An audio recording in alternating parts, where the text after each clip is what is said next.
Talking Birds. Made possible by the generous support of the Birdwatchers General Store, Orleans, Cape Cod. Birdwatchersgeneralstore.com. By Vortex Optics with the VIP warranty, their unlimited lifetime promise to keep you and your optic covered. Learn more at vortexoptics.com. And Beautio Books, an independent family-owned bookstore carrying one of the largest selections of birding books in the world. BeautyOBooks.com. Good morning. Welcome to our show number 856. Starting off with an amazing scientific discovery concerning the largest wild bird in America, the iconic California Condor.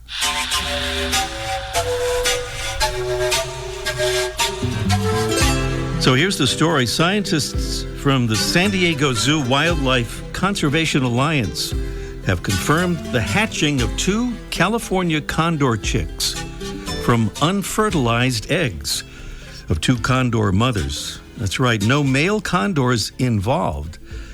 Genetic testing confirmed that both chicks were related to their mothers, but neither was related to a male.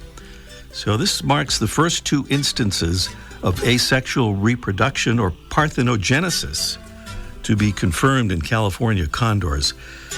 The American Genetic Association's official journal says this development could have rippling effects for wildlife genetics and conservation science.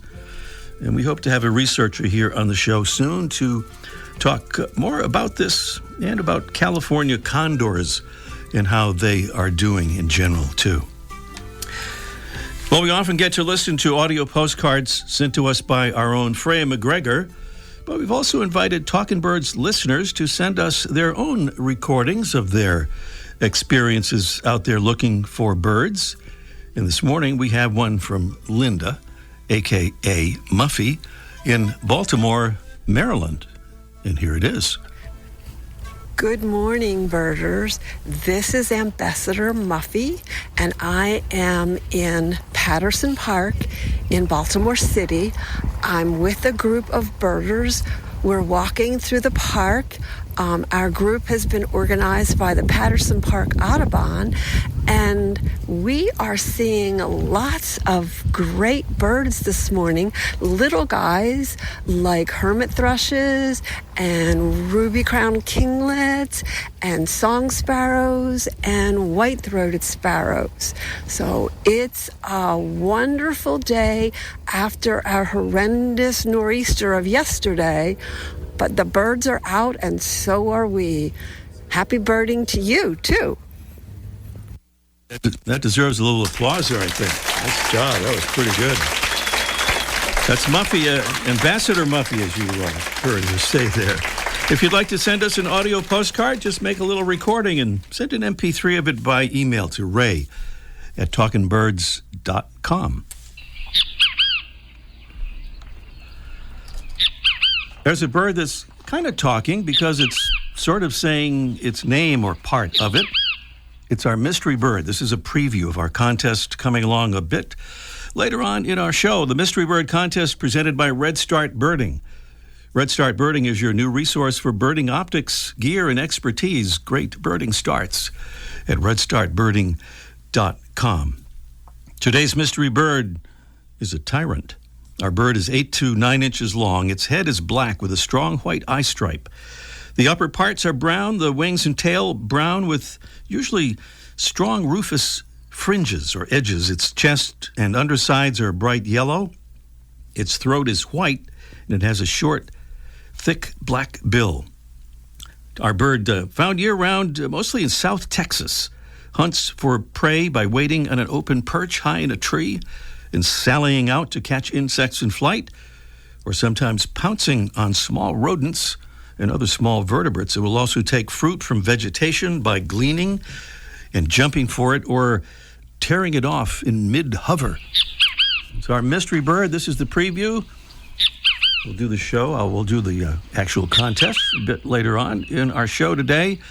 And we'll give away some pretty cool stuff, including the Droll Yankees' new generation metal finch sock with a beautiful yellow top and base that offers the attraction of a finch sock with the durability of metal. It can be hung or pole mounted. And our other prize is I have it right here. It's this beautiful feather-friendly window marker kit to make your windows visible to birds and prevent deadly collisions while remaining unobtrusive to humans. It's a cool thing. This whole kit, they give you a whole instruction thing with graphic instructions that are super easy to follow for installation. Even a bird collision information guide comes with it, which is really nice. Lots of information about birds and hanging feeders and where and how to hang them and all kinds of interesting stuff like that. Prizes on our Mystery Bird contest, and time permitting, we'll do a bonus question and give away a $20 gift certificate to Window Supply Company.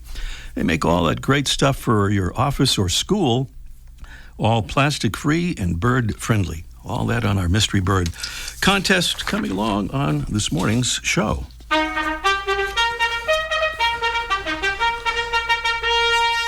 We love to salute our ambassadors, folks who sign up to help us get the word out about our show and about birds and conservation. And we want to say thanks to Kevin Archer from Covington, Louisiana.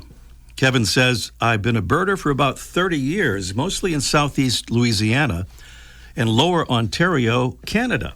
Love the podcast, always very informative, and thank you so much, Kevin. And thank you to this long-distance ambassador, Javier P. from Buenos Aires, Argentina. Javier says, for several years, I've been working for a company that offers birding tours for international tourists. Started listening to the show as a way to improve my English and soon realized it's wonderful both for the quality of the content and the commitment to conservation. And birds, I've recommended Talking Birds to all my birder friends and other bird enthusiasts. Thank you so much, Javier, for that and those kind words. And Talking Birds listeners, we hereby invite you to join our ambassadors family. Really easy to do and easy to sign up for. To sign up, just go to talkingbirds.com and click on the Get Involved tab there at the top of the page. Still to come on our show today, we'll catch up with Mike O'Connor in our Let's Ask Mike segment about mockingbirds and maybe a little Halloween stuff too. And meanwhile, the Cornell Lab of Ornithology has a website called Celebrate Urban Birds with a page there headlined Spooky Birds You Could See This Halloween. The list includes species like common raven, barn owl, turkey vulture, and one that's really more interesting than scary, maybe. It's today's featured feathered friend, presented by Birdwatching Magazine. For more than a quarter century, Birdwatching has been North America's premier magazine about wild birds and birding. See, my own sweet jewel, what I have for my darling, a robin redbreast and a starling. Those Elizabethan-style lyrics remind us that today's featured feathered friend, the European Starling, has been regarded in other eras in a more favorable light than it is here in 21st century North America. How else to explain why back in 1890, New York businessman Eugene Schieffelin released 60 starlings in New York's Central Park and later released 40 more. His aim, misguided though it was to bring all of the bird species mentioned in the works of Shakespeare to the U.S. The rest, as they say, is history. By the middle of the 20th century, starlings had colonized the whole continent, growing from that original batch of 100 to a population now estimated at about 200 million. And starlings are not going away, so we may as well try to appreciate them for what they are. Attractive and interesting birds with the feathers that they grow in fall showing bold white tips that wear away over the winter, creating their solid brownish-black, iridescent spring appearance. It's a process that scientists call wear molt. Starlings are preyed upon by raptors and have evolved a defense in which they form a tight ball of birds, creating a spectacular show as this apparently leaderless blob expands, contracts, and changes shape to elude its attackers in the amazing phenomenon of starling murmuration. The songs of the European starling include rattling and hissing and gurgling sounds, along with high-pitched, drawn-out whistles.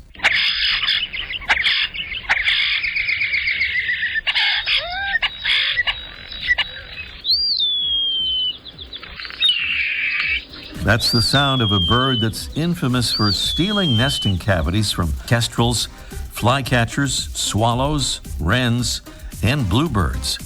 But they're doing what comes naturally, and we're helping them. Starlings thrive in places we've created, roosting in our buildings and foraging in our lawns. So if you don't like starlings, don't blame them. Blame your fellow humans, especially Mr. Eugene Schieflin. The European Starling, Sturnus vulgaris, today's Talkin' Birds, featured feathered friend. Welcome again to our show, number 856. Well, Danielle Kaschube is a data analyst and coordinator of the MAPS program and bird banding guru for the Institute of Bird Populations based in Petaluma, California. And she's here with us from her office in Post Falls, Idaho, to decode that MAPS acronym for us and tell us what she does in association with it. Good morning, Danielle. Good morning, Ray. Wonderful to have you with us from all the way there, early up on the West Coast. So tell us about MAPS, if you would, and what that stands for and why it's important for birds. Absolutely. So MAPS stands for Monitoring Avian Productivity and Survivorship. And what the MAPS program is designed to do is to find the underlying causes of population changes. So are the birds surviving poorly or really well when there's a population change? Are there not enough young being produced, or are there lots of young being produced? And to find these underlying causes so that when conservation takes place, we know where in the life cycle we want to target any conservation. So MAPS has been around for a while, founded, I believe, in 1989, and really kind of a game changer, right, in terms of bird banding and the data resulting from that? 100%. There was not really before that any coordinated network of bird banding stations. There have definitely been bird banding stations that have been around for many, many, many years before the MAPS program began, but there wasn't a coordination. And by taking this program, coordinating bird banding stations that were already present and adding many, many more banding stations, it fills in many gaps of habitat, location, bird species that weren't being captured by bird observatories. And so now we have a huge repository of interconnected stations, all using the same protocol, so that we can get better data and more information from the bird banding stations. By the way, people think about bird banding in light of all the incredible modern technology of other sorts with satellite tracking and all that sort of thing. It seems a little bit old school or old-fashioned, but that's not really true, is it? No, not really. Bird banding, what's really nice when you have a bird in the hand that you can use all those fancy tracking devices and things like that, but just putting on that simple little band and letting the bird go and seeing if it comes back can give us so much information. And it's much more, it's much less expensive to do just a little bird band. And it's amazing when we're a breeding season program, we get about 10% of the birds back every year so that we can see these birds. They come back and exactly to the same spot that they bred after migrating several thousand miles. It's pretty amazing. Yeah. And by the way, some people we hear from say, well, you shouldn't be doing this. It's upsetting for the birds and maybe dangerous for them. But the fact that they come back kind of counters that argument. Absolutely. It's we don't take bird banding lightly. It's not something that we go out and do just for fun. We make sure that we have a good underlying scientific purpose, and we do know that it's interrupting their lives. It's not something like we take lightly. But yes, we get them back. Even if we don't get them back from year to year, we'll get them at the beginning of the season and at the end of the season. And yeah, it's really something that we take seriously, but is we feel is really important and not so hard on them. Mm-hmm. Well, your colleague Steve Albert was with us on the show back in June talking about another acronym, MOSI, the Monitoring Overwinter Survival, that focuses on bird monitoring through the northern neotropics. How do those coordinate with that? Is that just sort of a natural connection there between those north and south that really leads to a lot more data? 100%. We started the MAPS program back in 1989, and we were looking at what was happening here on the breeding grounds for a lot of these species, but the breeding ground, they're only here for about 4 to 5 months every year. That leaves a good portion of their lives where we don't know what's happening. And we know that in order to conserve a bird's existence, we need to know more about their life cycle. So we started the initiative of Mosey to look and see what was happening on the winter ground for these species, and to see where the points are where their conservation is necessary. So to see whether or not we need to improve the breeding grounds or whether or not the winter grounds, and where we can, what can happen on migration. Mm-hmm. Well, another big collaboration you have is with the Bird Genoscape project involving DNA sequencing. Tell us a bit about that and what you get from that. So we've been partners with the Bird Genoscape program for many years. They have an amazing program. And while we have a bird in hand, we pull a tail feather from them. It's not a big thing. It's like plucking a hair out of your head. And at the very tip of the feather, there's just a tiny bit of flesh with a tiny bit of DNA. And they can take that DNA and they can expand it and look at the mitochondrial DNA and look at the different DNA in different populations. In the past, they had to take a blood sample from certain populations to get the base genetic code, but technology has come so far that just one little feather can give them a population, give them information about the DNA of that population. An example that's a really great one where they've done some research is with Wilson's warblers, and there are several populations, genetic populations of Wilson's warblers in North America. Some of them are doing fine, and some of them are in decline. And they were able to link those northern breeding range areas to areas where the species is where the species is wintering, and they can see that the Wilson's warbler, where the one population that's declining in the North America, actually winters in a very small area in the south. So when we're trying to conserve this species, we want to target those areas, see if we can improve the habitat in the areas where the bird is declining, both on the winter ground and on the summer ground, rather than putting all of our efforts and just generally, when we have limited resources, we can target where those resources go. We're really short of time, but I just wanted to mention about your bird banding instruction work, and you travel all around North America, and we need more bird banders, right, to learn how to do this. Absolutely. If anyone is interested in seeing a bird up close, I recommend looking for someone who can take you out birding. There's nothing more special than holding one of these little birds in your hands and knowing that you are helping to conserve it while you do so. We offer bird banding classes. You can get them on, you can see more information on birdpop.org, but there are also bird banders all across the country that are willing to take visitors and apprentices on. So if you need help, feel free to reach out to me, and I can often locate a bander in your area so that you can go out and visit the station and see if you can do that as part of your work for birds. Very cool. Danielle Kaschube is coordinator of the MAPS, Monitoring Avian Productivity and Survivorship for the Institute for Bird Populations. Find out more about her great work at that address you just heard, birdpop.org. That's birdpop.org. Danielle, thanks for being with us, and thanks for your great work on behalf of birds. My pleasure. Thanks for having me, Ray. I look forward to listening more. All right. Well, that's great. Thank you so much. Danielle Kaschube here on Talkin' Birds. Our Mystery Bird Contest is coming right up. But first, if you've been listening to Talkin' Birds for a while, you've probably heard us talk about a thing called plurting. The word is kind of a mashup of the phrase picking up litter while birding, something we think is a pretty good idea. So we take the word birding, remove the B, and replace it with PL for picking up litter, then add the rest of the word birding, and we get plurting. So we've now created a Proud Plurter program to thank folks who are out there plurting or who'd like to pledge to do it.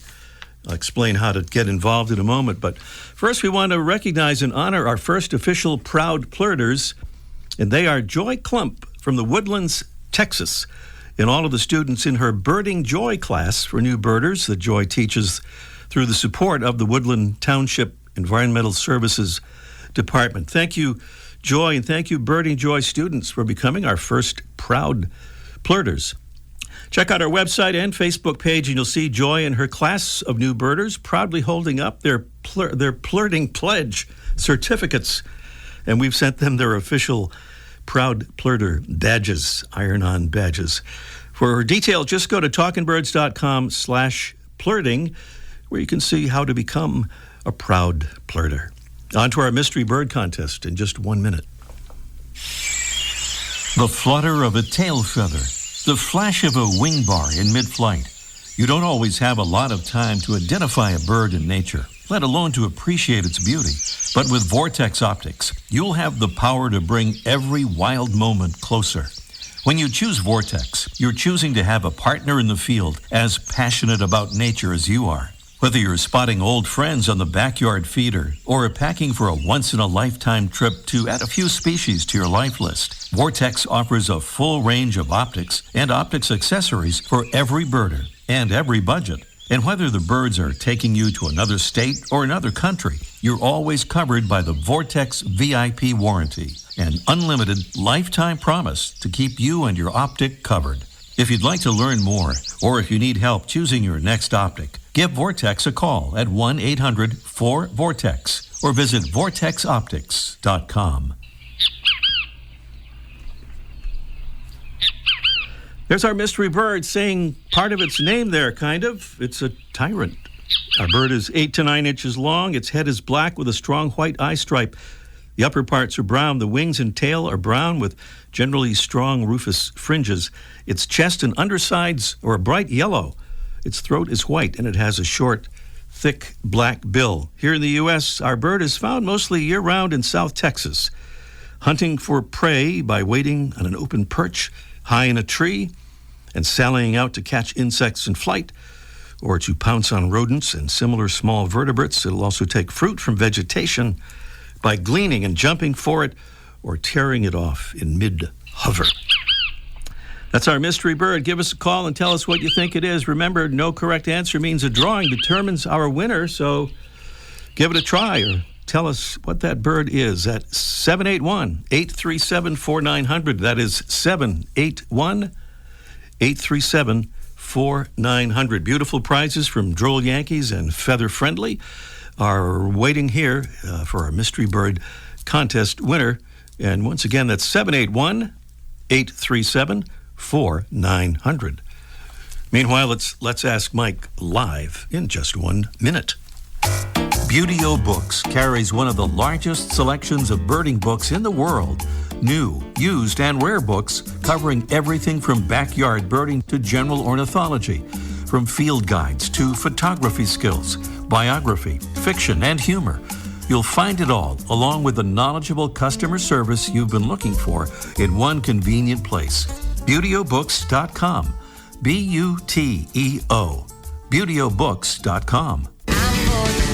Hey, this is Patrick Oakes from Tuscaloosa, Alabama. What I love about being a Talking Birds ambassador is that as a soldier, no matter where the Army sends me, I have found there's always birds. And it's a great thing to share with other soldiers to give us peace of mind while we're away from family and friends. I like the wide range of topics that you can get on the show, from birds to nature to conservation in general. Talkin' Birds listeners, we hope you'll join our ambassadors family at talkinbirds.com. Join today, and thanks.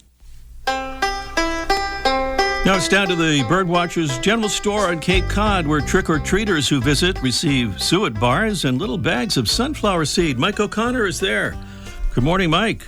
And, good morning, Ray, and happy Halloween to everybody. Happy Halloween to you, yes. You have some... And don't listen to you. We're giving away nothing when you go there. Nothing at all. Okay, well, good to know ahead of time, you know. You can just kind of skip by. Yeah, all right. Yeah, you'll get some. We'll give you some suet. We don't care. You know, it's a festive time of year. Yeah, so sure. You just like a handful. Is that how you do it? You kind of hold out your hand and you put the suet right in. That's right. Yeah, yeah. Because we're trying to save packaging, so everybody just grabs. You really are. That's right. Okay. Yeah. So, about the environment. What do you got here this morning? Well, I thought about doing a show about something spooky about birds, but I decided birds aren't spooky. Birds are creatures that we look for enjoyment. So I didn't want to tell people a spooky story about birds, but I do want to give a shout out, speaking with at least a spooky name, to Wicked Liz up there in St. Cloud, Minnesota. She sent you a nice note and gave me some plugs. So that's as spooky as we're going to get. A shout out to Wicked Liz up there in St. Cloud, Minnesota. She's not spooky at all. Not at all. Not at all. But I did get a couple of notes from people who want to know why Northern Mockingbirds, a very popular bird, as a matter of fact, it's the state bird of how many U.S. states, Ray? Oh, it's probably half a dozen, is it? Or it's close, yep. Yeah? 5. 5, yeah. 5 U.S. states, so that's not bad. It's a very popular bird, and there's a lot of people talking about them singing right now, or doing their mimics, their imitations. They're very good mimics. They imitate other birds and other sounds too, including mechanical sounds and things like that. And most birds sing in the spring because that's their breeding territory, and they want to announce it, and they want to get a mate. But most of them go quiet this time of year. But a few birds, namely owls, that stay on their territory year-round. And around here in Carolina, another bird that stays on its territory year-round, they're very vocal, and they're trying to defend their little territory. But mockingbirds are a little different. They have a spring territory like everybody else, and they give their multiple calls. But this time of year, they're also doing it, but not so much for breeding territory. They find a patch of food that they want, and they don't want anybody coming near it. So they sing to keep other mockingbirds away, but they also want to keep other, like you said, starlings you mentioned earlier, in robins and other birds they'll eat the berries off their plants. So they're very aggressive, and they're very good at keeping the other birds away. But they also sing to keep other mockingbirds away. And some people will complain if they get a mockingbird, it'll drive all the other birds out of their way, out of their yard. But they'll figure it out. Birds always figure it out. They will figure it out. Just like the trick-or-treaters, they'll figure it out. If they want a handful of suet, the Birdwatchers General Store is a place. That's right. Dig in. No packaging today. Talk to you next week, Mike. Okay, you too, Ray. Bye-bye. Back to the Mystery Bird Contest after this. Every Wednesday, Birdwatching Magazine sends an e-newsletter full of information of interest to birdwatchers, including recent news stories about birds, conservation, and science, photography tips, stories about places to go birding, bird ID tips, and much more. Best of all, the newsletter is free. Sign up today at birdwatchingdaily.com/newsletter. Okay, it's the Mystery Bird Contest. 781-837-4900 is the number to call to take part and maybe win some of those pretty terrific prizes. 781-837-4900 is the number, and Michael is somewhere in New York. Good morning, Michael. Good morning. Good morning. Yes. I'm going to guess the mystery bird is Chuck Will's widow. Chuck Will's widow is the guess from Michael in New York. That sound would seem to indicate that is not the answer that's written down here on this paper here. But thank you for that try, Michael. Guessing the Chuck Will's widow. Yeah, kind of a southern equivalent of the northern bird, the whippoorwill, eastern whippoorwill. All right, so we go to Judy, who's in Plymouth, Massachusetts. Good morning, Judy. Yes, hi. Hi, Judy. Yes. Sounds like you're on. You sound like you're on the road there. I am. I thought it was the whippoorwill. Oh, but that's not going to be your guess, right? Because we just said something about the whippoorwill there. Yeah, exactly. Yeah. So that was it. Okay, well, that was not exactly the right answer, but thank you so much for giving it a try there. I thank you. Have a great day. All right, thank you, Judy, and thank you, Michael, for those guesses, kind of whippoorwill-flavored guesses there, or... What do we call those goat suckers, as sometimes they're called? That's a whole another story, too, that group of birds that catches insects in the air with a giant gaping mouth. I think we're going to have to kind of flip the cards over this time because we're running out of time here, but we want to not forget to identify the bird, which we often do when this circumstance happens. And we'll identify the bird, which is the great Kiskadee. The great Kiskadee is our mystery bird. And can we choose a winner here? Yes, I'm flipping over the tarot cards today because it's Halloween, and it has revealed that Michael is the winner. Michael is the winner there. Way to go, Michael, in New York, for taking part in our mystery bird contest. And we have those beautiful prizes we'll send to you, Michael. If you're not still on the line, please jump on there, and we'll arrange to do that. Before we go, hats off to members of the Talking Birds flock. You can join up at facebook.com. It's a pretty cool thing. Next week, we'll hear about a new book called Ornithotherapy. Ornithotherapy, about connecting birds and nature in a mindful way. Next week here on Talking Birds, we hope you'll join us. See you next week. Ray Brown's Talking Birds. Made possible by the generous support of the Birdwatchers General Store, Orleans, Cape Cod. Birdwatchersgeneralstore.com. By Vortex Optics. With the VIP warranty, their unlimited lifetime promise to keep you and your optic covered. Learn more at vortexoptics.com. And Beautyo Books, an independent family-owned bookstore carrying one of the largest selections of birding books in the world. BeautyOBooks.com.